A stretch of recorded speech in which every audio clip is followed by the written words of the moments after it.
Hello, everyone, and welcome to the third episode of the Scruffy Looking Nerd Hooders podcast. I'm your host, Tyler, bringing you all things nerd and geek related. This episode, I'm going to be covering different stuff from Overwatch to Destiny 2, a little bit of Fortnite news, some comic book updates, what I'm reading, or rather what I'm not been reading, some movies and TV news from Halo Showtime show that was just announced to DC Universe streaming service, and my take on Disney saying that they're not going to be focusing or shifting focus on different things in the Star Wars universe. A little bit of books and some tabletop games. I'm going to do a small review for Dungeon of Fortune, which is a tabletop game from Tasty and Minstrel Games. So let's get started.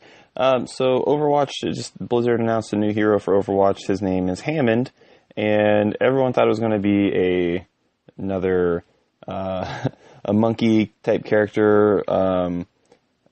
And they announced him with the whole trailer, everything, and he is a hamster that has a mech, like D.Va. Similar to D.Va, I should say. But yeah, he's a hamster. His nickname, he's Wrecking Ball, and he can become just that. He can become a Wrecking Ball. He has one mode where he can walk around and shoot his machine guns, but then he has a second mode where he can switch to a ball mode. And in that ball mode, with the help of his grappling hook ability, he can reach really high speeds, which will increase damage and knockback of the enemies. So he can just zip around as a ball, like a hamster in a wheel, or a hamster in a ball, rather. And with his grappling hook, he can just zip all over the map. His ultimate ability is called Minefield, and it allows him to set traps or control choke points, or he can just use it as an AoE for a single enemy, and just like massive amounts of AoE damage. A little bit of his backstory. He was on the moon colony with Winston, and he escaped at the same time as Winston by attaching his escape pod to Winston's escape pod. But when he was crash landing back on Earth, he crash landed in Australia near Junkertown, which we all know is where the heroes Roadhog and Junkrat live, which I don't know if I've mentioned it or not before, but I am a Junkrat main, and so I thought that was pretty cool. But like I said, players in the community assumed that the new hero would be another primate similar to Winston from the lunar colony.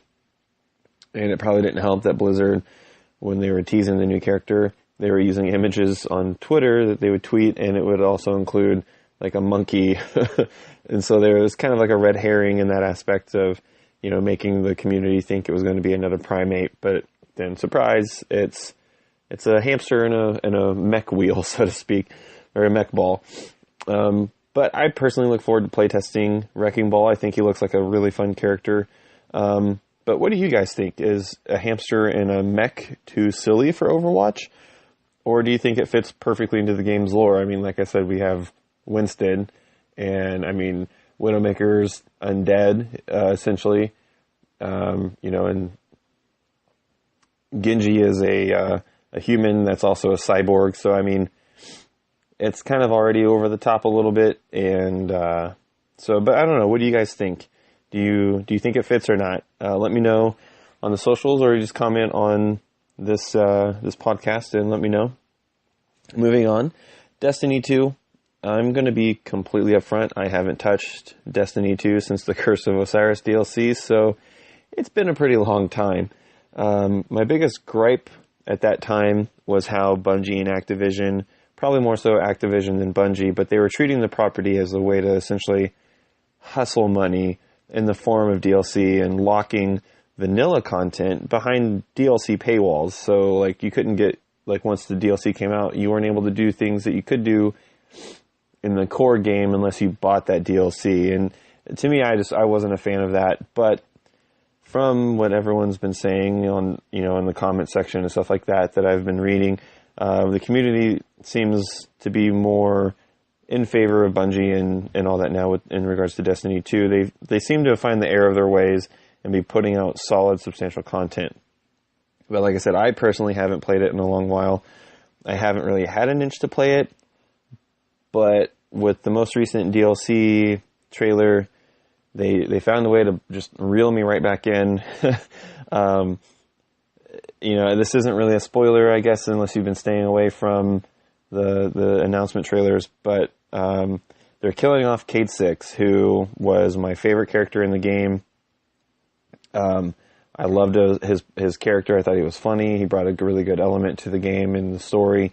And I'm also just a huge fan of Nathan Fillion. I'm a brown coat for life. I love Firefly, Serenity. I thought Slither was amazing. I thought he was funny in that. I thought Dr. Horrible's sing-along blog was really great. I loved Castle, and I look forward to his new cop show that's going to be coming out, I think, this fall. So I was a huge fan of Cade Six, and I was also a Hunter main, so it was also kind of made sense because he was, he was the character you went to for being a Hunter. But now, just in order for me to be able to get payback on the guy who killed him, I'm probably going to have to drop close to, I haven't really calculated it, but my estimate is about $120 to get up to date on the DLC content to play a 3-hour story campaign, expansion for it. But I mean, I'm probably going to do it. That's the thing, is they found a way to get me back into it. But the new DLC will be called Forsaken. And like I said, it seems like Bungie's really putting a focus back on lore and pushing interesting characters back to the forefront. And I know me and my friend Arturo, he'd really like to see more of Saint 14, who we last saw in the Curse of Osiris DLC. Because, I mean, it's just, they have so many interesting characters that have done so many interesting things. And I think it would be cool to, to be able to see more of those characters, which I know Saint 14 is dead, but I'd like to know more and do more quests involving the history of these characters and what they did. But for those who have seen it, what did you guys think of the new DLC trailer? Do you think Bungie's telling the truth about Cade Six officially being dead, or do you think that they're just trying to pull wool over our eyes and he'll be able to come back somehow? Because I know Exos are able to essentially be reborn or rebirth in other Exo units. But what do you guys think? Let me know. Because I look forward to reading your guys' take on it. Just a little bit of Fortnite news. It was, Xbox and Nintendo came out and they released a thing for crossplay with Minecraft, and kind of poking a little bit at Sony, and because it was announced, or not really announced, but a former head of Sony Online Entertainment had tweeted an insight to why there wasn't any crossplay on consoles from Sony. And essentially it all boiled down to money.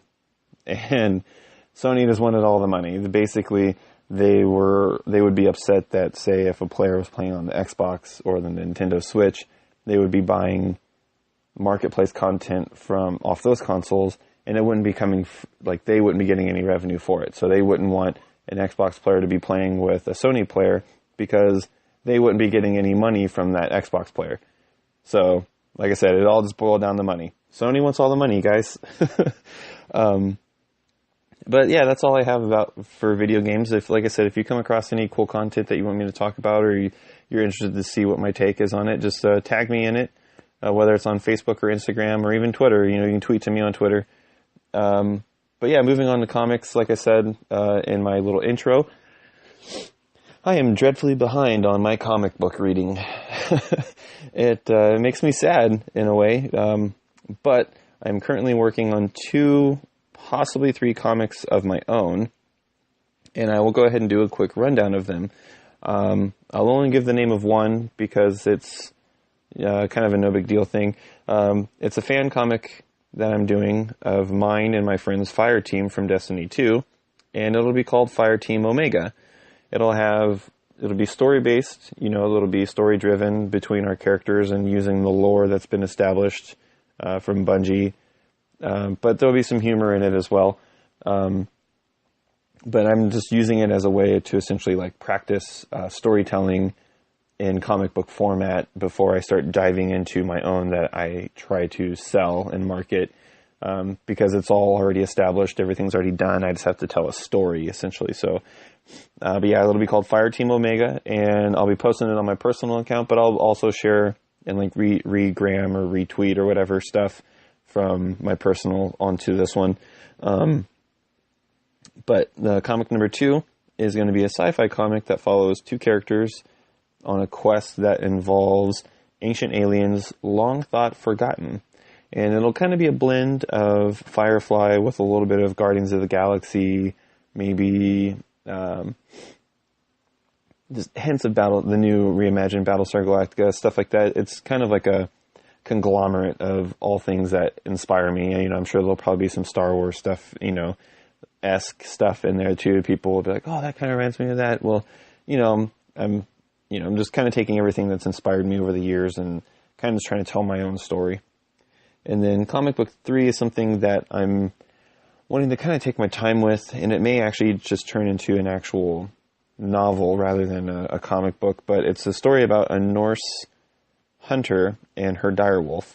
And essentially the story is her village is destroyed by a Roman group of pillagers and druids, shapeshifters and stuff like that, and she's on a path of revenge. Like I said, this one I'm still kind of tweaking ideas and I'm doing some doodles and stuff.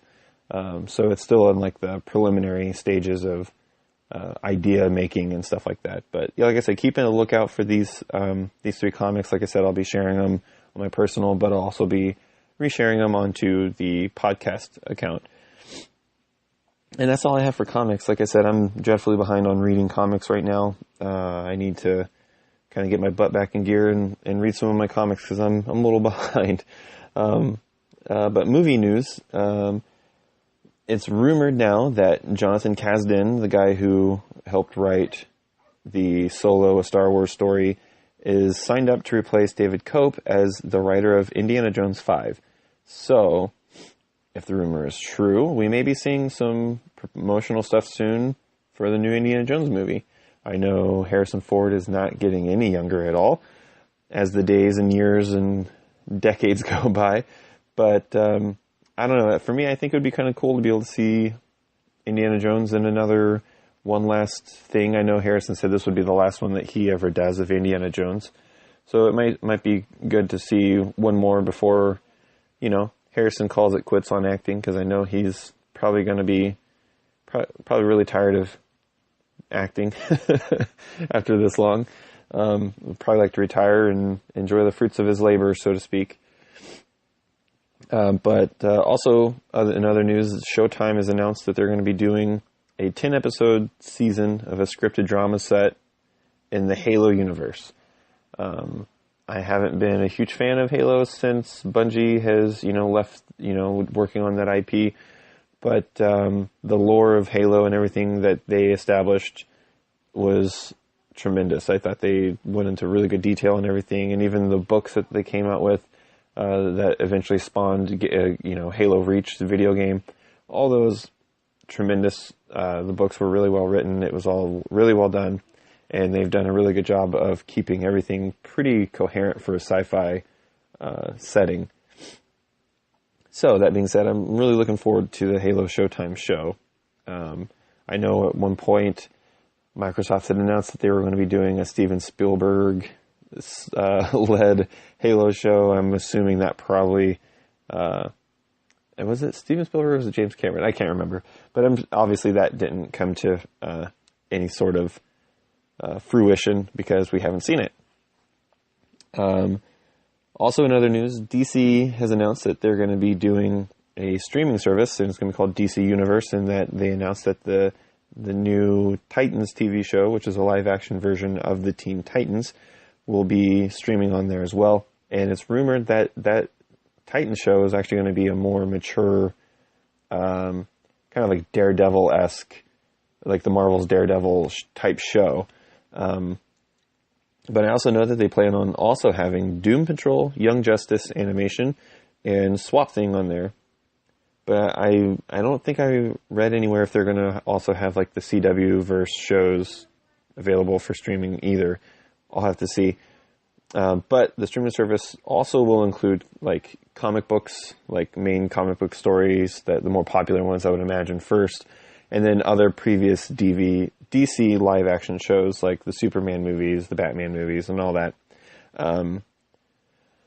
So kind of moving on to the last thing I want to touch on is the Disney Star Wars movies.